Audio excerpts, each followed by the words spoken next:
know, I think it's important that Dr. King spoke here in this special church. This was a church, 1847, was that right? 1847. 6 African Americans started this church, and it was part of the Underground Railroad, and it's a very special part of Illinois history and American history.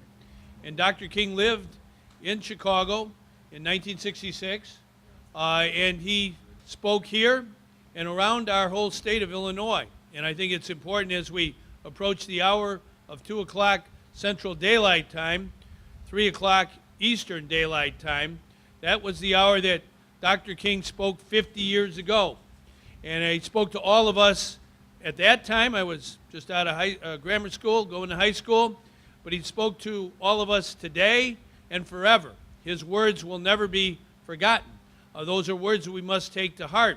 And there was a Chicagoan on the steps of the Lincoln Memorial 50 years ago, a great singer, Mahalia Jackson, from the city of Chicago, who always sang for free for the walking people. That's what she said. She was Dr. King's favorite gospel singer. She sang that day. She was on the steps of the Lincoln Memorial. And when Dr. King was reading his speech and delivering his speech, near the end, she said, "Tell him about the dream, Martin. Tell him about the dream." And that came from somebody from Illinois, Mahalia Jackson.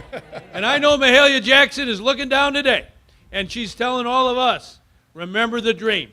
And Dr. King, who spoke those immortal words, he had a dream about making sure everyone was treated fairly, politically, economically.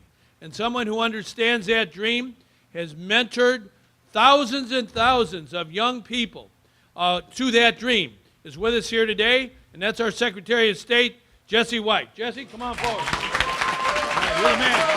Thank you very much. Thank you very much, Governor Quinn. I was a youngster coming out of Waller High School, which is Lincoln Park Academy, one of the most cosmopolitan high schools in the city of Chicago. Won a scholarship because I was a basketball and baseball player. And while I was at Alabama State College, I lived in Dillard Hall, and I lived in the same dormitory with former Mayor Eugene Sawyer. And one day, a young lady by the name of Rosa Parks refused to move to the back of the bus. And so she was arrested. So I was a student I was a parishioner with Dr. King at the Dexter Missionary Baptist Church. And as it turned out, he was asked to help desegregate the Montgomery transit system. And in one of our meetings, he said, "I'll do that, but it has to be done under nonviolent means," which means if someone were to strike you on one cheek, you turn the other so you could be struck on the other. And I said, "Dr. King, you know I'm from Chicago, and we don't operate like that." And so he said, "Well, just follow the script." And that's it. So as it turned out, Dr. King, through his efforts, has made us all proud. He has brought about equality for everyone. He taught me that there's this big, wide, wonderful world out there, and if you were to live in peace and harmony with one another, you have to figure out a way in which to do so. You should not ever, ever dislike anyone because of race, creed, or color. That is the ugliest card in the deck. Cannot play that one and yet be part of the human fabric.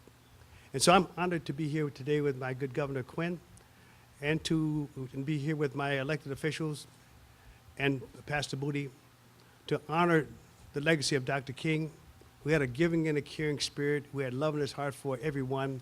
And I just hope that we could take this gentleman and magnify his efforts. And when we do those things and more, we in society are the winners. Thank you. Amen. Well said. I feel very honored and privileged to be the Congresswoman, but one benefit I have that every day I see Congressman John Lewis, and he was the youngest person to speak 50 years ago, and he's the only person still alive that gave his speech. Last night I was at the White House with him and President Obama and his wife, and John Lewis spoke again.